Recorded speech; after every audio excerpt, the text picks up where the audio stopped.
Many of us have genius within us. We have ideas and we use it for the company. We put in long hours, 60, 70 hours a week for the company store.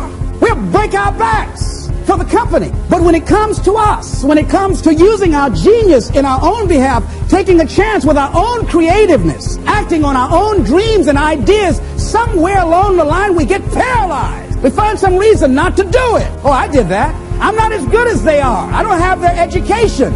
I felt inferior because I'd never had a college education. So I felt inferior. I thought people with college education were the most intelligent people in the world. I felt inferior and intimidated by them. So I wouldn't want to speak before people that had more education than I did. What? Come on, Les, you can do that. Oh, no, I can't. Les, you're a good speaker, man. You can just communicate with people, period. Well, I'm not, there's just some things I just don't know. And can I pass? Get somebody else. I got a friend, man. This guy has a master's degree. He's real good. Get him. But I'm not the one to come speak to that group. See, I didn't know what I had in my hands. And fortunately, I had somebody around me who saw what I had and was willing to work with me until I could see it too. See, that's what many times we have to have. Somebody could look beyond our thoughts and see our needs and hold that vision until we are able to capture that vision ourselves. How do we handle some fears? I was talking with my friend Pat Johnson, who's the president of Begin Within seminars.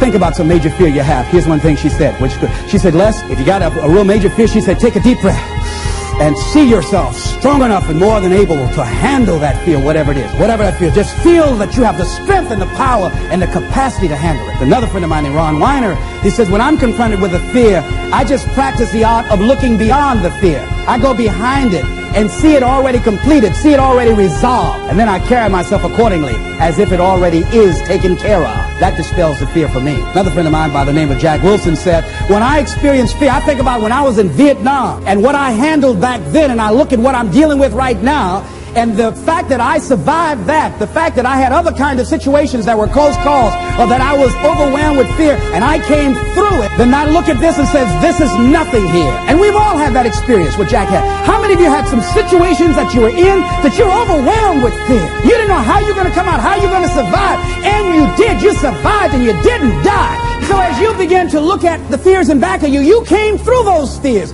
and you're still here. See, that's a testament about how powerful you are. And so whatever the volcano is, you have the capacity to take that volcano on, the capacity to jump in it and find your true identity. Here's another thing that keeps a lot of people from taking on the volcanoes and jumping into the challenges that they're confronted with. The fear of making mistakes or not feeling good enough. Guess what? You're going to make some mistakes. You're going to make a lot of mistakes. Guy said this and this. He said, the person who has never made a mistake hasn't done anything. And you're going to make some mistakes if you want to do something out here. You're going to fall flat on your face. You're going to be criticized when you come out into the arena called life. You're going to feel awkward and stupid and dumb sometimes.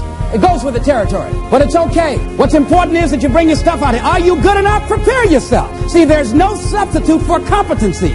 A positive attitude won't get it. Being enthusiastic won't get it. So you got to prepare yourself. You've got to develop yourself. You've got to practice. You've got to work. You've got to do your homework. You've got to do your research. See, a lot of people have a yes, I can attitude, but a no, I can't aptitude. And competency builds confidence.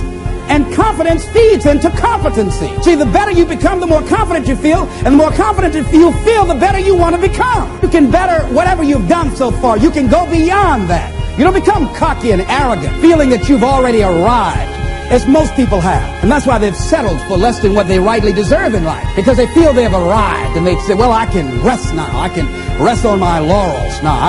I've made it.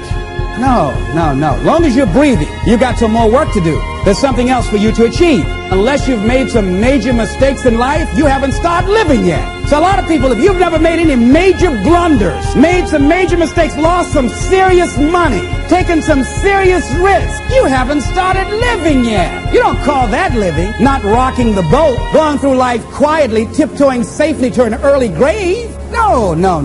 You got to take some chances. You want to bring some adventure to your life.